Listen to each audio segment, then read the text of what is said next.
तेरी मेरी कहानियाँ से सभी अपडेट पाने के लिए बेल आइकन दबाएं। आज की कहानी है बदलाव। आस्था की शादी के बाद पहली बार राजीव जी को बेटी के ससुराल जाने का अवसर मिला है। अमूमन तो बेटे नीरव पर ही बहन के ससुराल आने जाने का दायित्व था। आस्था के ससुराल में उसकी शादी के 4 महीने बाद ही चाचा ससुर के बेटे के शुभ विवाह में सम्मिलित होने वह सब परिवार बेटी के ससुराल जा रहे थे।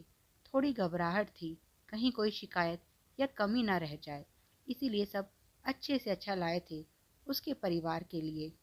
दामाद के लिए उसकी पसंद के पैंट शर्ट, समधी जी के लिए उनका पसंदीदा कुर्ता पजामा, समधन जी और उसकी ननद के लिए बढ़िया साड़ी और सूट के साथ साथ आस्था के लिए भी डिज़ाइनर ड्रेस ली थी।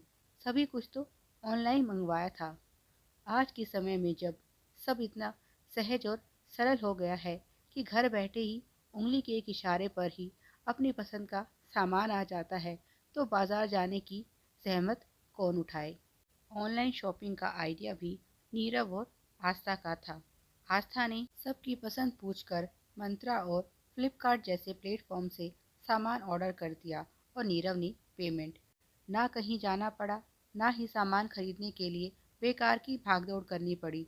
सबसे अच्छी बात तो यह है कि अगर कुछ ठीक नहीं लगा तो आसानी से उसे बदलवा भी सकते हैं। यह बदलाव उनके लिए सहज न था, लेकिन पत्नी के समझाने पर वे मान गए थे। समधी समधन जी ने सबका आगे बढ़कर स्वागत किया, पर उनकी आंखें बेटी आस्था को खोज रही थी। समधी जी उनके मन को शायद पढ़ रहे थे। उन्होंने बेटी को पुकारा, निधि, बहू से कहो कि उसके माता पिता आ गए हैं। जवाब में बेटी बोली, पापा, मैं अभी जाकर भाभी को सूचित करती हूँ, वे थोड़ा चाची जी के साथ काम में व्यस्त हैं। कुछ देर बाद साड़ी में सजी, घूंघट की ओट किए आस्था आई तो एक बार तो वे उसे पहचान ही ना सके। उनकी अल्हड़ सी बेटी, जिसके गले में दुपट्टा भी ना टिकता था, आज सर पर पल्लू को साधे हुए थी। उसके चेहरे पर एक तरुणी की बेफिक्री की जगह एक भ्याता की परिपक्वता और धैर्य झलक रहा था। आज बेटी का यह रूप देखकर उनका हृदय सभी आशंकाओं से मुक्त हो गया। गर्व से उनका सीना चौड़ा हुए जा रहा था, पर कहीं वह पिता दुखी भी था, क्योंकि आज सामने उसकी बेटी नहीं, किसी की बहू थी। उनकी वह शरारती और बातूनी बेटी जिसे वे जानते थे, अब बड़ी हो गई थी। आज लगा जैसे आस्था सच में विदा हो गई है। पत्नी उनके मन की बात समझ रही थी।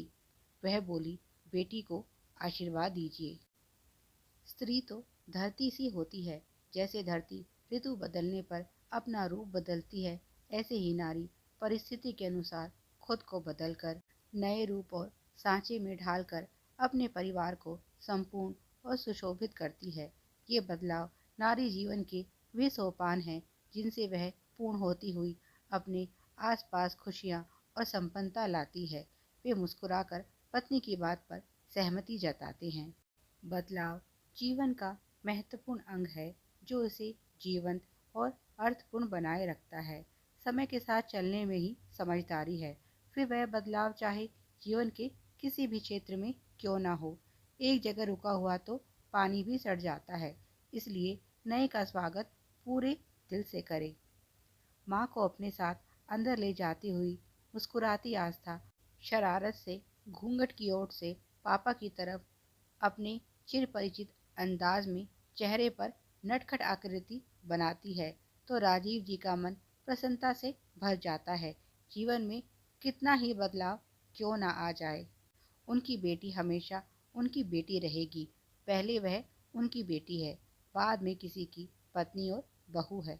पता नहीं लोग बेटी को पराया धन क्यों कहते हैं, जबकि बेटी कभी पराई होती ही नहीं। वह दूर भले ही चली जाए, पर मन से कभी दूर नहीं जाती। इसी तरह की और भी मनोरंजक कहानियाँ पाने के लिए तेरी मेरी कहानियाँ को सब्सक्राइब करें। Please like, share and subscribe. Thanks for watching.